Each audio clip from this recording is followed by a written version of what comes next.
Primer carta a los Corintios, capítulo 14.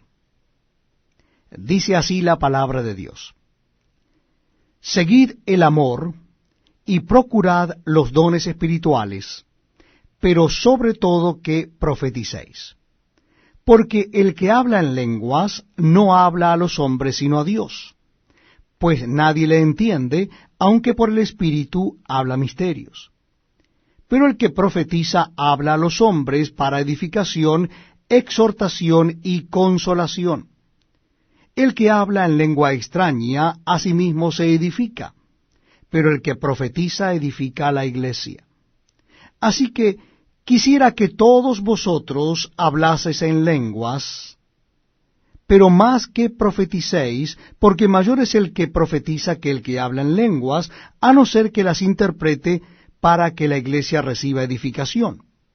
Ahora pues, hermanos, si yo voy a vosotros hablando en lenguas, ¿qué os aprovechará si no os hablare con revelación, o con ciencia, o con profecía, o con doctrina?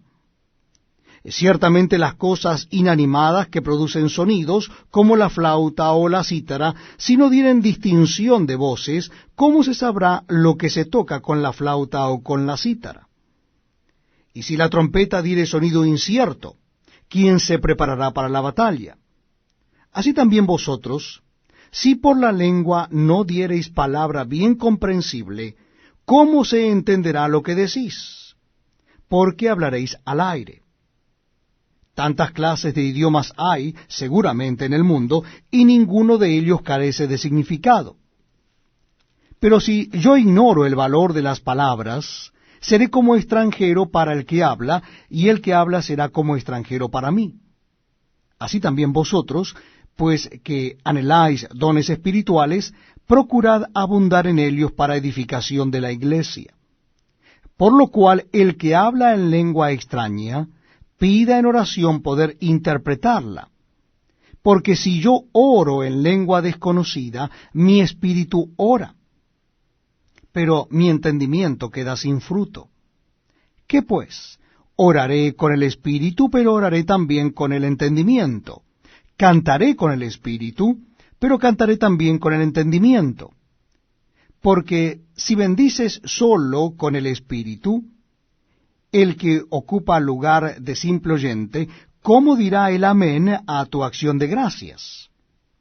Pues no sabe lo que has dicho. Porque tú a la verdad bien das gracias, pero el otro no es edificado. Doy gracias a Dios que hablo en lenguas más que todos vosotros. Pero en la iglesia prefiero hablar 5 palabras con mi entendimiento, para enseñar también a otros, que 10.000 palabras en lengua desconocida. Hermanos, no seáis niños en el modo de pensar, sino sed niños en la malicia, pero maduros en el modo de pensar. En la ley está escrito: en otras lenguas y con otros labios hablaré a este pueblo, y ni aun así me oirán, dice el Señor. Así que las lenguas son por señal no a los creyentes, sino a los incrédulos. Pero la profecía no a los incrédulos, sino a los creyentes. Si pues toda la iglesia se reúne en un solo lugar, y todos hablan en lenguas, y entran indoctos o incrédulos, ¿no dirán que estáis locos? Pero si todos profetizan, y entra algún incrédulo o indocto, por todos es convencido, por todos es juzgado, lo oculto de su corazón se hace manifiesto. Y así, postrándose sobre el rostro, adorará a Dios, declarando que verdaderamente Dios está entre vosotros. ¿Qué hay pues, hermanos? Cuando os reunís, cada uno de vosotros tiene salmo, tiene doctrina, tiene lengua, tiene revelación, tiene interpretación, hágase todo para edificación. Si habla alguno en lengua extraña, sea esto por 2 o a lo más 3, y por turno, y uno interprete. Y si no hay intérprete, calle en la iglesia y hable para sí mismo y para Dios. Asimismo, los profetas hablen 2 o 3, y los demás juzguen. Y si algo le fuera revelado a otro que estuviere sentado, calle el primero. Porque podéis profetizar todos uno por uno, para que todos aprendan y todos sean exhortados.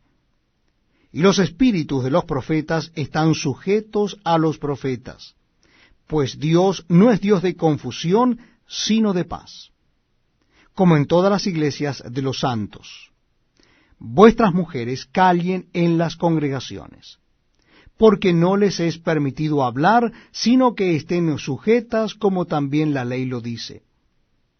Y si quieren aprender algo, pregunten en casa a sus maridos, porque es indecoroso que una mujer hable en la congregación. ¿Acaso ha salido de vosotros la palabra de Dios, o sólo a vosotros ha llegado? Si alguno se cree profeta o espiritual, reconozca que lo que os escribo son mandamientos del Señor. Mas el que ignora, ignore. Así que, hermanos, procurad profetizar y no impidáis el hablar lenguas, pero hágase todo decentemente y con orden.